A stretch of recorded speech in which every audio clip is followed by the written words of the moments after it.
Picture this. A weathered plane sits on a dusty airstrip, its propeller still. The pilot climbs out slowly, his movements deliberate, careful. At 82 years old, Harrison Ford removes his headset and looks toward the horizon with the same intensity that once made him Han Solo, that same quiet determination that defined Indiana Jones. But today, something's different. Today, Harrison Ford is asking himself a question he's never had to face before. How do you say goodbye to the only life you've ever known? The year 2024 marked something extraordinary in Hollywood, a milestone so rare, so unprecedented, that it sent shockwaves through an industry built on youth and constant reinvention. Harrison Ford didn't just star in another blockbuster. He didn't just deliver another iconic performance. He became the oldest actor in history to lead a #1 box office hit with Indiana Jones and the Dial of Destiny. At 81, when most of his contemporaries had long since retired to their estates, Ford was still cracking that whip, still wearing that fedora, still making audiences believe in magic. But success at this stage of life comes with a weight that younger actors can't comprehend. It's not just about the physical demands, though Ford's body bears the scars of decades of doing his own stunts. From broken bones to helicopter crashes that should have ended his career, if not his life. It's about something deeper, something more existential. When you've spent 6 decades becoming a legend, how do you begin to let that legend go? In a rare moment of vulnerability during a recent interview, Ford's voice cracked slightly as he spoke about the future. "I look in the mirror," he said, his famous half-smile nowhere to be found, "and I see my father's hands. I see lines that weren't there last year. Hey? And for the first time in my life, I'm not sure what comes next."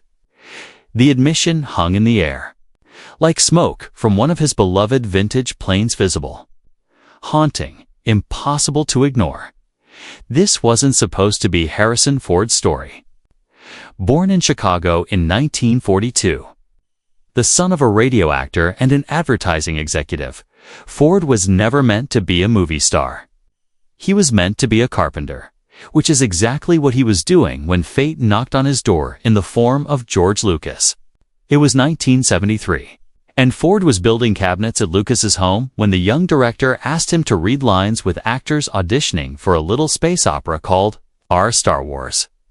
The rest, as they say, is history, but not the kind of history that feels inevitable when you're living it. Ford famously resisted the charm of Han Solo, calling the character's dialogue silly and pushing Lucas to kill him off in The Empire Strikes Back. He saw himself as a serious actor, someone who belonged in dramas, not space adventures. But audiences saw something else entirely. They saw a new kind of leading man, rugged but vulnerable, tough but tender, a man who could save the galaxy and still seem like someone you might meet at your local bar. The transformation from reluctant space pirate to Hollywood royalty happened gradually. Then, all at once, Steven Spielberg saw Ford's screen test for Star Wars and knew he'd found his Indiana Jones. Suddenly, Ford wasn't just an actor, he was a brand. A promise to audiences worldwide that adventure was just a ticket away. The fedora, the leather jacket, the iconic smirk, they became as recognizable as any logo, any symbol of American cinema. But here's what the cameras never captured. What the press never reported. Harrison Ford was terrified. Not of the stunts, not of the explosions, or the snakes, or the rolling boulders.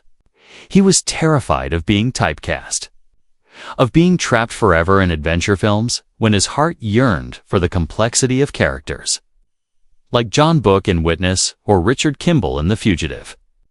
He fought for those roles, sometimes against the advice of his agents, sometimes against the wishes of studios who wanted their Indiana Jones to stay in his lane.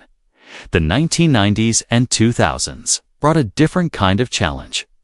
While his contemporaries were settling into character actor roles or embracing their status as elder statesmen, Ford was still the leading man, still carrying $100 million films on his shoulders.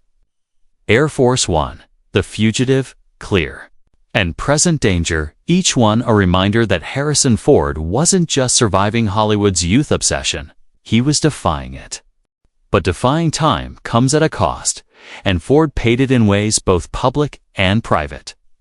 The plane crashes became a regular occurrence of vintage World War II trainer in 1999, a helicopter in 2000, and most dramatically, a Ryan PT-22 on a Santa Monica golf course in 2015.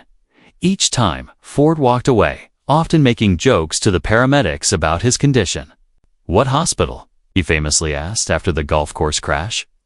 "I want to make sure it's not one where they recognize me." Behind the humor was a man grappling with mortality in a way most people never have to. Ford's love of flying wasn't just a hobby, it was his escape, his way of finding solitude in a world that never stopped watching him. Up there, alone in the cockpit, he wasn't Han Solo or Indiana Jones. He was just Harrison, a pilot who happened to be famous, not a famous person who happened to fly. The crashes forced him to confront questions he'd been avoiding. His children, some of them pilots themselves, began expressing concern.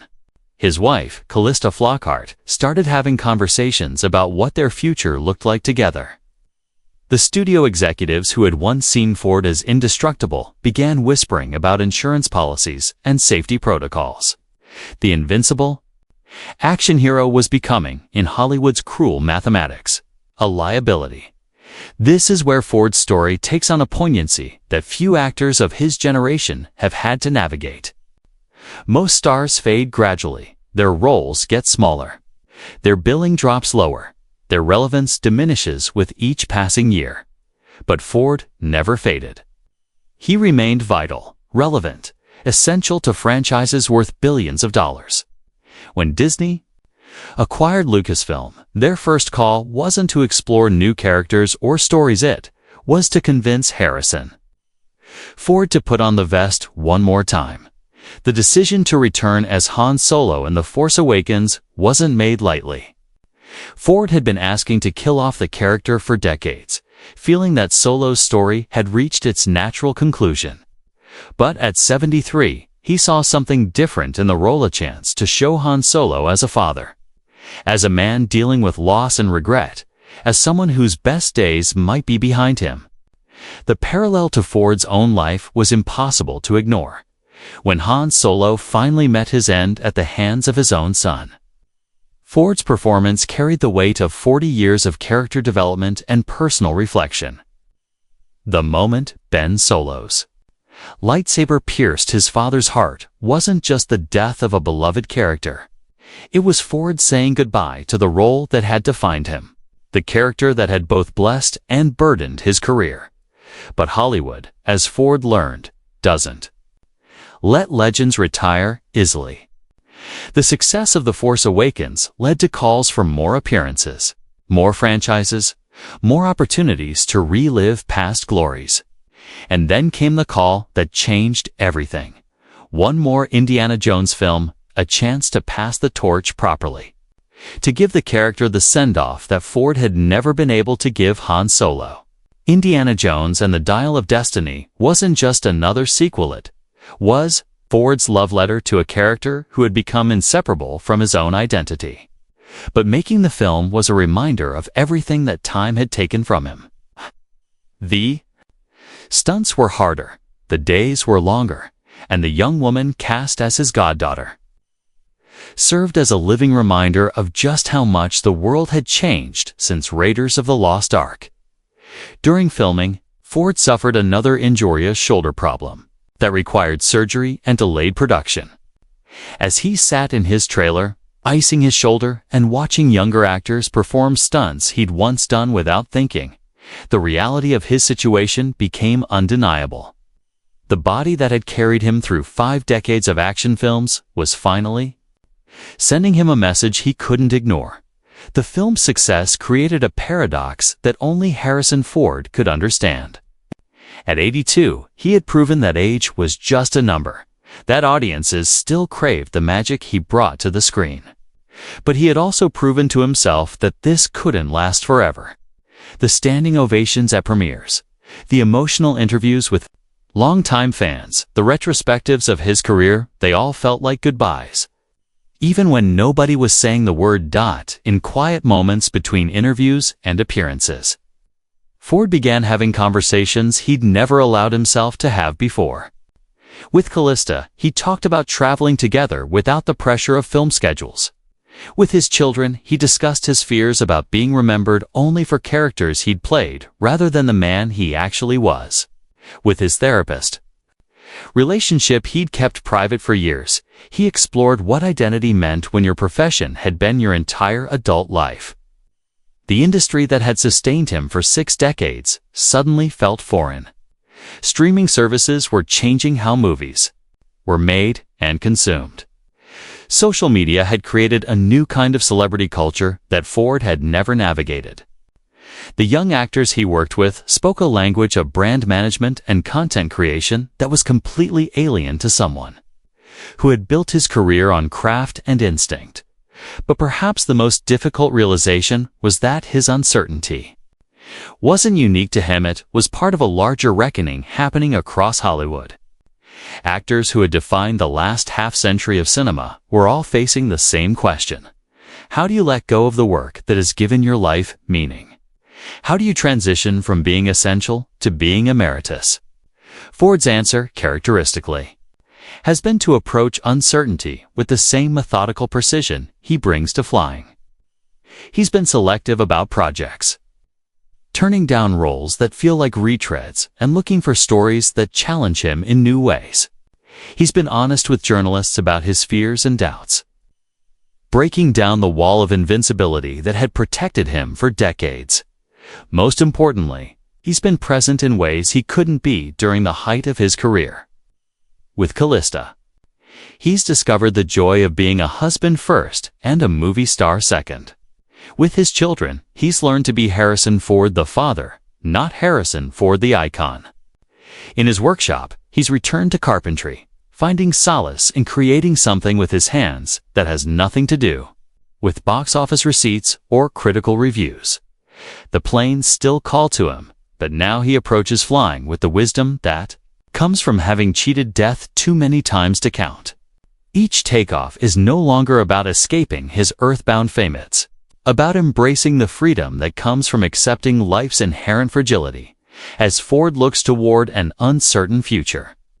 He's learning something that his most famous characters never had to confront, that heroism isn't about never showing weakness, it's about being brave enough to be vulnerable. That legends aren't diminished by admitting they're human, they're made more relatable, more real, more precious by their mortality. The boy from Chicago who accidentally became Han Solo, who reluctantly embraced Indiana Jones, who spent 6 decades running from his own legend, is finally standing still long enough to see what he's built. It's not just a filmography or a bank account or a collection of awards. It's a body of work that has brought joy to millions, that has defined adventure for multiple generations. That has proven that authentic masculinity isn't about never being afraid, it's about being afraid and doing what needs to be done anyway. Harrison Ford's uncertain future isn't a tragedy, a grace note. It's the recognition that every story, no matter how epic, eventually comes to an end. And sometimes, the most heroic thing you can do is admit that you don't know how the story ends. But you're brave enough to keep turning the pages anyway. In his own words, spoken with the same quiet intensity that made him a star, "I've spent my whole life pretending to be heroes. Now I'm trying to figure out how to just be human. And you know what? That might be the hardest role I've ever played." Plane is still on the runway. The pilot is still in the cockpit. And Harrison Ford, at 82, is still learning how to fly.